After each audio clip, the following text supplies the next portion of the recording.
रखा। आप सब धन्यवाद के पात्र हैं। आप सब बहुत ही अच्छा अभियान शुरू किया है। ये दहेज ये एक सामाजिक कुरीति ही नहीं, ये सामाजिक अपराध है, ये अपराध है, ये समाज का कैंसर है, ये समाज को बर्बाद करता है। हम सब इंसान हैं। हमारे घर में बेटा भी है तो बेटी भी है, तो हम किसी से दहेज लेते हैं तो हमसे भी कोई दहेज लेता है। लेकिन दुर्भाग्य की बात यह है कि हम लोग भूल जाते हैं कि हमारी भी बेटी है, हमें भी हम लेंगे तो उसको उसमें मिलाकर देना होता है, लेकिन हम भूल जाते हैं। इस सामाजिक अपराध, इस समाज में रहा हुआ झगड़ा हुआ, ये हमारी समाज को खोखला बना रहा। ये दहेज जो प्रथा है, आज देखते होंगे आप, बहुत सारा घर बर्बाद हो जाता है। लोग ये सोचता है कि बेटी जन्मते ही लोग बोझ समझने लगता है। बेटी जन्मते ही लोग ये समझता है कि कल हमको इसको शादी करना होगा। बेटी जन्मते ही माँ बाप इसको दहेज के लिए पैसा इकट्ठा करना शुरू कर देता है। अगर शादी को वक्त आता है तो घर खेत गिरवी रख के बेच कर शादी करता है। इस समझिए कि एक अपने बेटी लाडली जो कितना प्रेम से हम लोग उसको पालते हैं, उसको बढ़ाते हैं, पढ़ाते हैं, लेकिन फिर भी हमें चिंता रहता है कि दहेज इस समाज में ऐसी एक किस्म के बीमारी है। ये बीमारी को हटाने के लिए जो अभियान शुरू किए हैं आप लोग सब धन्यवाद करता हूं। रही बात मुस्लिम समाज की, मैं देखा हूं हम सब बेटा और बेटी ये हम में कमजोरी है। हम लोग ऐसी देखा जाए, HDI इंग्लिश में कहता है जो मानवीय विकास सूचकांक है, जिसमें समाज कितना समृद्ध है, कितना पढ़ा लिखा है, कितना स्वस्थ है, कितना धनी है, ये मापक होता है। ये मापक में कहा जाए तो प्रदेश 2 सबसे पीछे है। ऐसे कर्णाली प्रदेश है, और कर्णाली प्रदेश भी कुछ मायने में आगाड़ी है। एक मल्टी डायमेंशनल पॉवर्टी कहा जाता है, बहुआयामी गरीबी।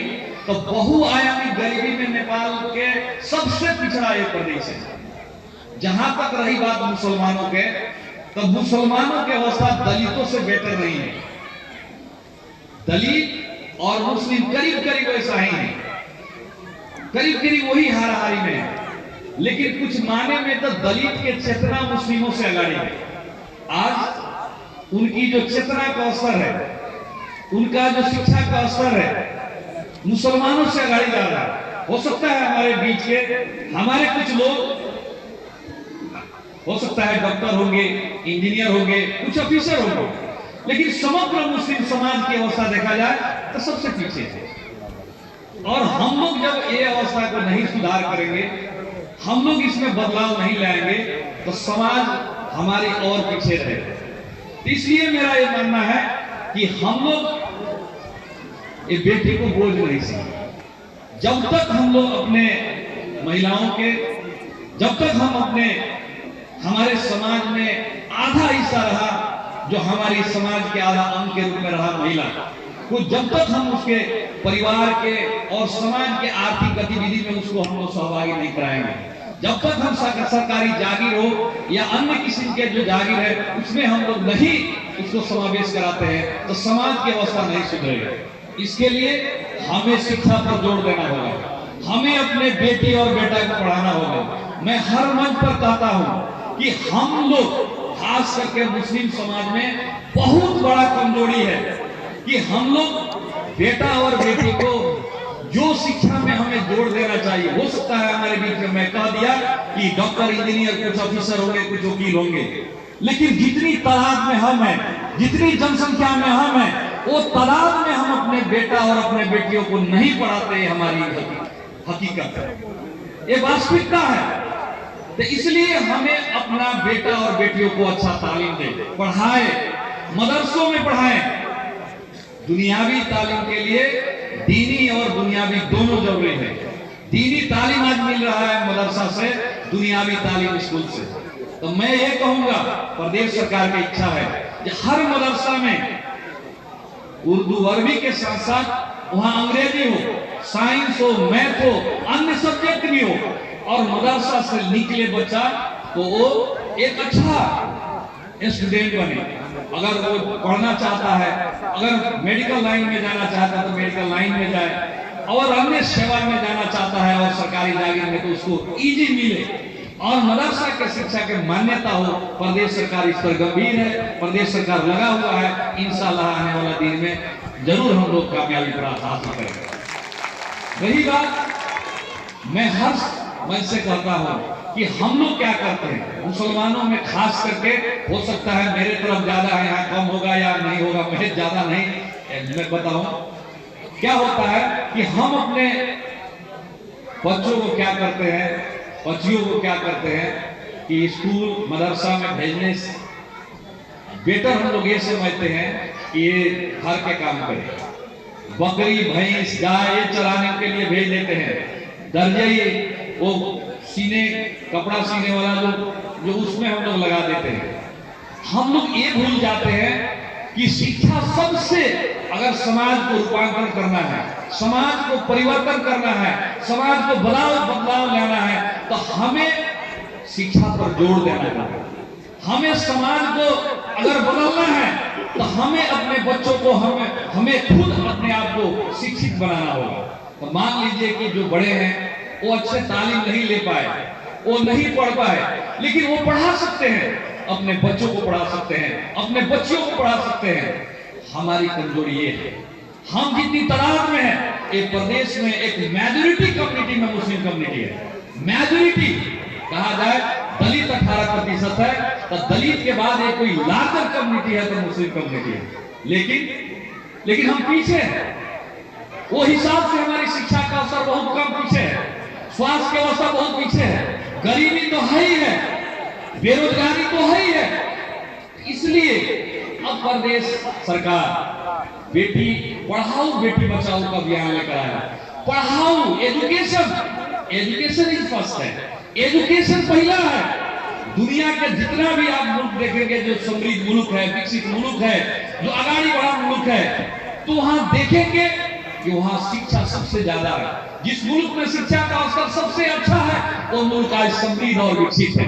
जहां के शिक्षा का स्तर जो कमजोर है, जहां शिक्षा का जो वैल्यू नहीं दिया गया है, शिक्षा में वो पीछे है समाज, तो समाज समृद्ध और विकसित नहीं हो सकता है। इसलिए खास करके जो मुस्लिम समाज के जो लोग हैं, अगुआ है, आप लोग पढ़ाइए, आप लोग पढ़ाएंगे, पढ़े लिखे मान लीजिए बेटा हो बेटी हो, तो निश्चित रूप से बेटा और बेटी में वहां दहेज भी कम होगा।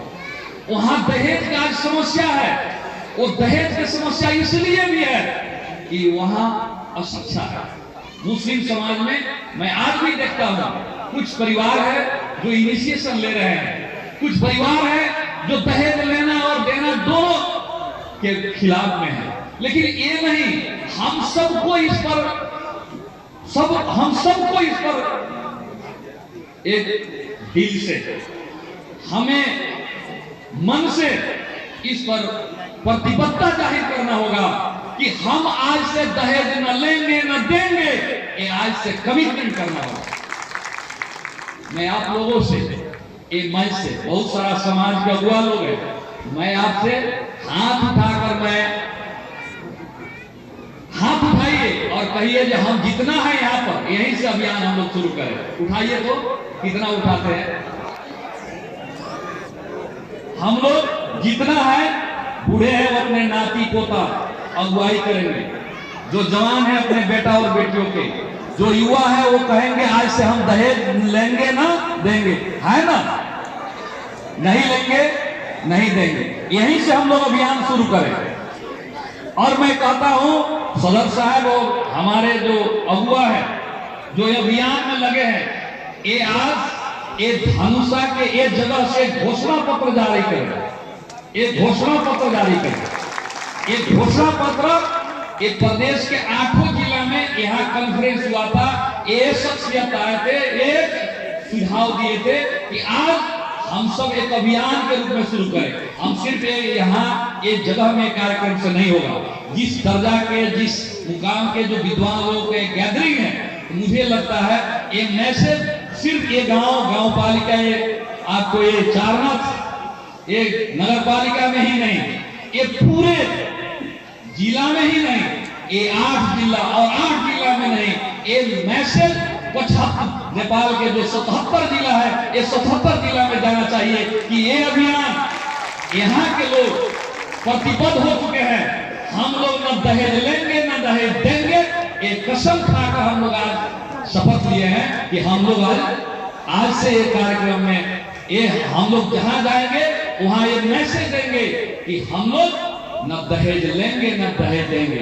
ये दोनों सामाजिक अपराध है, समाज का विकृति विसंगति जितना भी इसको कहा जाए, क्योंकि दहेज से बहुत सारा जो हम पूर्ववक्ता लोग कह चुके, अभी भी हमारे लोग जो आज बैठे हुए हैं इसी गंथन मंथन में है कि ये सामाजिक अपराध है। ये अपराध जब तक से हमारा समाज मुक्त नहीं होगा, समाज के समृद्धि और विकास नहीं हो सकता है। इस समाज का जो अपराध है, ये अपराध हमें मिटाना होगा जो हम आगे बढ़ना चाहते हैं। मैं कह रहा था कि हम लोग बेटी को पढ़ाएं, बेटा को पढ़ाएं। बेटी को पढ़ाएंगे तो वो बेटी आपका बहन, बेटी तो है ही है, किसी की बहन है, किसी के कहिएगा बीवी, किसी के माँ, वो उसका भूमिका ज्यादा है। आज भी परवरिश करने में बच्चा को सबसे ज्यादा महत्वपूर्ण क्या होता है, माँ का ही भूमिका होता है। इसलिए कहा जाता है मदर टंग कहा जाता है, मातृभाषा कहा जाता है। मदर टंग का मतलब जो माँ से जो सीखता है बच्चा, सबसे ज्यादा पहला गुरु, पहला शिक्षक, पहला जो उसका जो ट्यूटर है वो आपका माँ ही होती है, बाप होते हैं, परिवार होता है, उसके बाद स्कूल और अन्य जगह होता है। इसलिए क्या है कि समाज को सुधारना है, समाज को हमें आगे बढ़ाना है, समाज को समृद्ध और विकसित करना है, तो हमें अपने समाज को शिक्षित बनाना होगा, समाज को हमें पढ़ाना होगा, महिलाओं के आर्थिक गतिविधि में लाना होगा। मैं कहा था कि प्रदेश सरकार बेटी पढ़ाओ का अभियान शुरू किया। पढ़ाने का मतलब पढ़ाओ, एजुकेशन जो है, शिक्षा है, वो महत्वपूर्ण है। इसके लिए जन्मते ही बहुत कारण है जो हम लोग शुरू 2 बरस से हम लोग नहीं कर पाए। 7-8 हजार भी बीमा कर पाए। बेटी जन्मते ही प्रदेश सरकार की तरफ से एक छोरी शिक्षा बीमा 3 लाख के करने का अभियान है। ये 2 साल इसलिए हम लोग नहीं कर पाए कि कोरोना की वजह से हम लोग तो सीमित बजट है, सीमित स्रोत साधन है। पूरा देश के बजट के 2% से भी कम बजट है, तो 2% से कम बजट को हम लोग कितना उसको मैनेज करेंगे। विकास निर्माण बहुत सारा जो आकांक्षा इच्छा है, लोगों का चाहना है प्रदेश के, उसमें सब किसी को मैनेज करना होता है। तो हम लोग 2 बरस से एक कोरोना की वजह से हम लोग जगह जगह नहीं जा पाए, लेकिन इंशाल्लाह शुरू करना है। बच्ची जन्मते ही उसको 3 लाख के बीमा करना प्रदेश सरकार का अभियान है। इंशाल्लाह आने वाला दिन में शुरू रहेगा, ये जारी रहेगा। और 8 कक्षा में जाते ही प्रदेश सरकार का, आप लोग के गांव पालिका में भी बहुत सारा स्कूल में साइकिल दिया गया होगा, साइकिल देने का कार्यक्रम है। उतना ही नहीं, इस साल से मेरा सोच था कम से कम आज के 11 और 12 में जो सामुदायिक विद्यालय में बच्ची सब पढ़ती है उसको लैपटॉप देने का कार्यक्रम, सामुदायिक विद्यालय में पढ़ने वाले बच्चियों को लैपटॉप देने का कार्यक्रम था। लेकिन बहुत सारा अड़ंगा है, बहुत किसी को ये अच्छा पसंद नहीं पड़ रहा है, कैसे डिस्टर्ब करे, कैसे इसको बदनाम करे, कैसे इसको पीछे करे, बहुत सारा इसमें तत्व लगा हुआ है। लेकिन इंशाल्लाह ये सच होता है, गलत होता है, सही होता है, वो बिल्कुल सही होगा।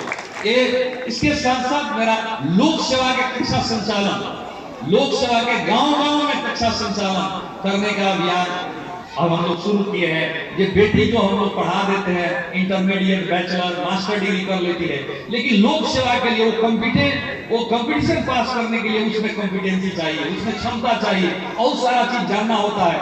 तो लोक सेवा के कक्षा की तैयारी का भी हम लोग चल रहा है कार्यक्रम। और ये प्रदेश सरकार, ये नेपाल में ये पहला प्रदेश है जहां महिलाओं के लिए 50% आरक्षण किया गया है। मान लीजिए दलित 18% है, 100 में 18 होता है। पूर्ववक्ता लोग कह चुके, माननीय रामसिंह जी भी कह चुके कि 18 में मान लीजिए अगर दलित 18 है तो उसमें 9 आपका लड़का को होगा तो 9 लड़की के होगा। आरक्षण मुस्लिम 12% है, चाहे हम लोग पुलिस इंस्पेक्टर के निकाले, चाहे ऑफिसर को निकाले, चाहे कोई भी सीट हो, तो हमारे बीच के अगर हम बच्ची को नहीं पढ़ाएंगे, तो उसको सक्षम नहीं बनाएंगे, उसको काबिल नहीं बनाएंगे, तो सीट वैसा ही रह जाएगा। हम सरकार में उसको नियुक्ति नहीं दे सकते हैं, नहीं ले सकते हैं। इसलिए आप सबसे विनम्र अनुरोध है, हम अपने बच्चों को पढ़ाएं। अब समय परिवर्तन हो चुका है, अब बदल चुका है, अब वो स्थिति नहीं है। आने वाला दिन में भले ही हम लोग थोड़ा फाउंडेशन, थोड़ा जग बैठाने में समय लगता है, लेकिन हम लोग आगे बढ़ चुके हैं। और आने वाला दिन में मेरा आज भी सोच है, मेरा आज भी सपना है कि 15 वर्ष के बाद आप जिस भी कार्यालय में जाइए, चाहे जिला प्रहरी वो कार्यालय में जाइए, चाहे प्रशासन कार्यालय में जाइए, किसी भी कार्यालय में जाइए, तो यही के युवा, यही के युवती, यही के लड़का और यही के लड़की वहां ऑफिसर मिलेंगे, पुलिस इंस्पेक्टर, पुलिस ऑफिसर मिलेंगे। हमारी बेटी, हमारी बेटी, हमारी बेटा, वहां जाइएगा तो कोई दलित के बेटा होगा, कोई मुस्लिम के, कोई यादव के, कोई साहू जी के, यही समाज के बेटा और बेटी वो मिलेंगे। क्योंकि ये हम रहे या न रहे, हम कानून बना चुके हैं। आने वाला दिन में कोई भी मुख्यमंत्री होगा, मंत्री होगा, सरकार चलाएगा, तो उसे कानून मानना होगा। हम लोग कानून बना, इसलिए आने वाला समय में इस समाज का जो परिवर्तन का जो हम लोग अभियान शुरू किए हैं, ये अभियान में हम लोग निश्चित रूप से सफलता हासिल करेंगे। इसलिए हर समय मेरा यही लोगों से अनुरोध रहता है, आप सबसे भी अनुरोध यही है कि हम लोग अपने बेटा और बेटी को अच्छा तालीम दें। मदरसा है, मदरसा में आपका दीनी तालीम होता है, हम लोग दुनियावी तालीम से भी उसको जोड़े। हम लोग जोड़े नहीं जोड़ पाए हैं, जोड़ने के प्रयास हो रहा है, बहुत सारा कारण सब है। आने वाला दिन में सब कुछ होगा। आज भी मैं कहता हूं, मैं क्योंकि कि हम लोग जो हमारे बीच में जो हमारे अगुआ जो अभियान में लगे हुए हैं, इतनी बड़ा विद्वान इनके सामने तो हमको लगता है बहुत सारा मैटर के दो। मैं मस्जिद में जाता हूँ, इनकी तकरीर सुनता हूँ, इनकी बात सुनता हूँ, तो लगता है जब मैं नर्सरी का स्टूडेंट हूँ। इतनी इनके पास ज्ञान है, इतनी इनके पास तालीम है, लेकिन दुख के अफसोस के साथ कहना पड़ रहा है कि इनकी एजुकेशन का जो वैल्यू है, एजुकेशन का जो महत्व है, आज कुछ भी नहीं। बेचारा इतने विद्वान है, लेकिन आप जाइए मदरसा में पढ़ाते होंगे 5,000, 10,000, 15,000 में पढ़ाते होंगे। इनकी कोई सर्टिफिकेट नहीं है, इनकी कोई सरकार की तरफ से कोई इनकी मान्यता नहीं है। मेरा प्रयास है इंशाअल्लाह आने वाला दिन में इनकी तालीम का, इनकी योग्यता के, इनकी क्षमता के मान्यता मिले। ये इनकी वैल्यू हो।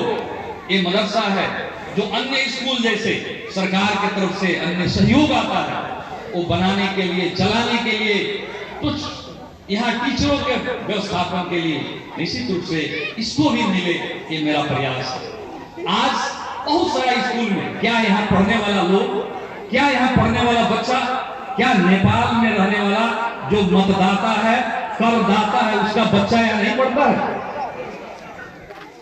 क्या मुसलमान सिर्फ इस देश के वोटर सिर्फ है, सिर्फ वोट देने वाला है? वोट दे लेते वक्त सारा उनकी समस्या समाधान किया जाता है, कहा जाता है, और जो आते हैं तो लगता है जो सबसे ज्यादा मसीहा वही है। हम भी वही है, हम भी वही है। क्यों? जब जाते हैं सरकार हमारा कब्रिस्तान घेरा दे दीजिए, 1 लाख रुपया दे दे, तो दे देता है 1 लाख रुपए। 1 लाख से हो गया।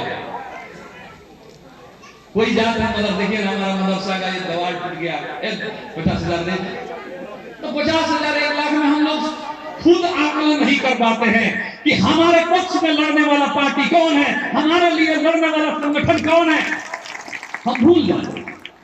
इसलिए हमें वो 10,000, 20,000, 50,000 और 2 लाख 4 लाख देकर कोई कब्रिस्तान, कोई ईदगाह, कोई मस्जिद और मकतब बना देने से हमारे समस्या का समाधान होने वाला नहीं है।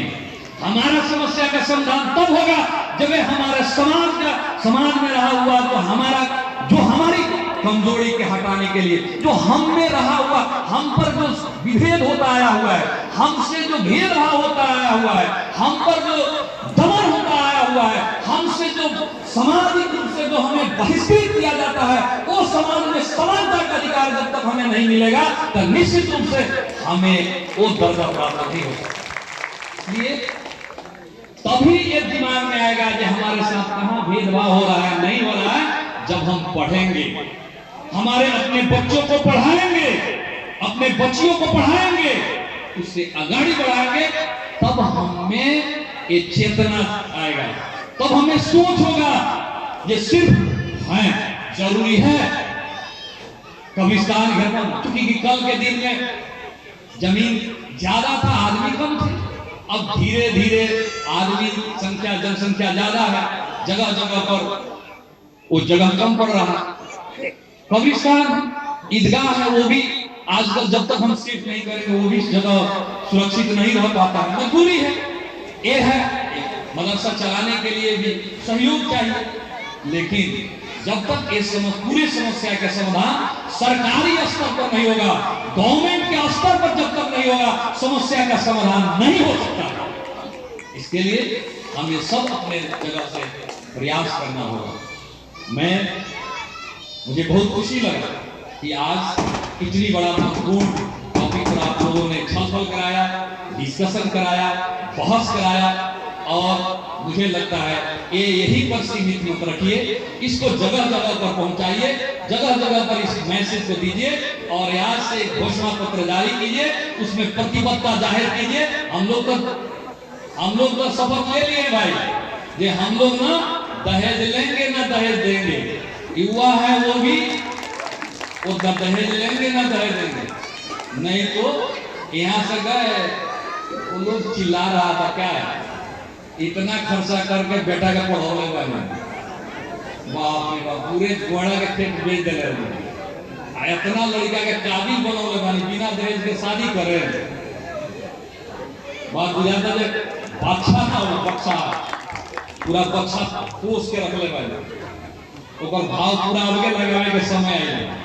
ये पढ़े लिखे लोग कहते हैं, समाज के अगुआ कहते हैं, समाज में रहा हुआ तो समाज के जो दिशा निर्देश करते हैं वो लोग कहते हैं, ये हम लोग पढ़ाए हैं, इतना खर्च किए हैं, आज वो दहेज की वजह से बहुत सारा लोग समाप्त हो चुका है। मैं कहीं पढ़ा कि एक बड़े सामान्य परिवार से बेटी को अच्छा सा पढ़ाए, तालीम दिए, बड़ी उनका था कि किसी एक अच्छा परिवार में शादी विवाह कर दे, बेटी को भेज दे। उन्होंने अच्छा परिवार भी खोजा और उनका अपना घर खेत था। मैं तो अकेला हूँ, बूढ़ा हूँ, समाप्त हो चुका हूँ, अब तो मेरा समय जा चुका है, आई संपत्ति तो मेरा बेटी को होगा। वो नहीं मान रहा है तो अपना बंधकी रखे या गए दे दी। वहां गए तो उससे भी नहीं होगा, वो बेचारा बच्ची को जलाकर मार दिया। और इधर बाप, जो बूढ़े बाप माँ थे, वो रोते रोते वो घर कर्जा में उतना से भी नहीं पहुंचा। और मैं एक दवा के साथ कहता हूं, आज के दिन में भी जितना बेटी माँ बाप को इज्जत करती है, बेटा नहीं करता, एक गारंटी। आज आपको हमारे यहाँ मंच पर बैठे ये तमाम हजरात लोग के काफी अच्छा ज्ञान होगा, तालीम होगा। हम लोग के ना अच्छा हिंदी आ रहा है, ना उर्दू, ना अरबी, पढ़े हैं अंग्रेजी, पढ़ाए हैं अंग्रेजी, मातृभाषा भोजपुरी पढ़ा, हिंदी भी अच्छा ऐसे टूटी फूटी जुबान है, लेकिन इन लोगों का जो अल्फाज जुबान इतना अच्छा होता है, मीठा होता है। एक घटना में यही लोग ऐसे ही हमारे हजरात लोगों से मैं कुछ सुना हूं कि एक परिवार में 4 लड़के थे, एक लड़की थी। वो परिवार के जो बुजुर्ग थे, जो गार्जियन थे, जो पिताजी थे, अब्बा थे, वो इंतकाल करके चले गए। जाने के बाद वो जो होता है ना, जब अंतिम में जो जनाजा के नमाज में पूछा जाता है, भाई किसी का है कुछ लेन देन है, तो पूछा गया तो एक शख्स ने उठकर ये कहा कि कुछ है आपका। जब हमारे जो नमाज इमाम साहब जो पूछे तो वो कहे हाँ हमारे है, ये शख्स से मुझे 15 लाख रुपया लेना है। तो सब लोग एक दूसरे की तरफ देखने लगे। ये एक 15 लाख की बात है, 4 बेटा थे, एक दूसरे की तरफ देखने लगे और पूरे तो कहा कि जब तक मेरा ये पैसा नहीं देंगे तब तक मैं इजाजत नहीं दूंगा। तो आप बेटर जानते हैं कि इजाजत नहीं देने पर उसको तो दफनाया नहीं जा सकता है। तो ये इजाजत नहीं देने पर दफनाया का काम रुक गया। तो बेटी बहुत दूर से आई थी, वो घर पर थी। ये जब खबर गया तो बेटी ने क्या की, ये कही ये उसके पास जो जेवरात था वो सारा लेकर दौड़ते हुए वहां आई और कही कि हुजूर ये आप ले लीजिए इतना, और बाकी मैं कमाकर अपने अब्बा को ये दे दूंगा। तो वो क्या किया, उन्होंने कहा देखिए उसके पास जेवरात था, गहना था, क्योंकि वो शादी के बाद तो बेटी चली जाती है, वो तो नहीं रहती है, परिवार के सदस्य भी नहीं रहती है, लेकिन उसके पास तो जेवरात था, गहना जो कुछ था। उन्होंने कहा कि बेटी तू ये कह रहे बेटी कही वो ये जिनका कहे थे मेरा कर्ज है तो वो ले लीजिए और मेरा अब्बा हुजूर को दफनाने दीजिए। तो वो इजाजत देने के बाद वो जो व्यक्ति थे जो रोके हुए थे लाश को, तो उन्होंने कहा देखिए मुझे 15 लाख इनसे लेना नहीं, मुझे 15 लाख देना था। मैं वास्तव में ये जानना चाहता था ये वास्तव में ये सही औलाद है कौन। तो बेटी जो जिसको शादी करके हम लोग भेज देते हैं वो कोसों दूर रहती है, लेकिन माँ बाप की अगर बीमारी पड़ जाए तो सबसे ज्यादा तो पीड़ा में कोसों दूर से अपने माँ बाप से मिलने आती है। लेकिन बेटा बहुत सारा देखा गया है, बहुत जगह ये देखा गया है, बेटा फटी में रहेगा, बाप मर रहा है, देखने के लिए भी नहीं आता है। ये बहुत सारा जगह पर ये दिखा हुआ बात है, ये कोई बड़ी बात। हाँ सब औलाद ऐसा नहीं होता है, नहीं होता है, लेकिन ये देखा गया है। तो इसलिए क्या है, हम लोग बेटा और बेटी में भेदभाव नहीं करें। एक दहेज समाज का जो सामाजिक अपराध है, दहेज लेना और देना, इस पर हम लोग अमल करें। यही चंद बातों के साथ मैं आप लोगों से विदा लेना चाहता हूँ। धन्यवाद। अस्सलाम वालेकुम रहमतुल्लाहि व बरकातहू।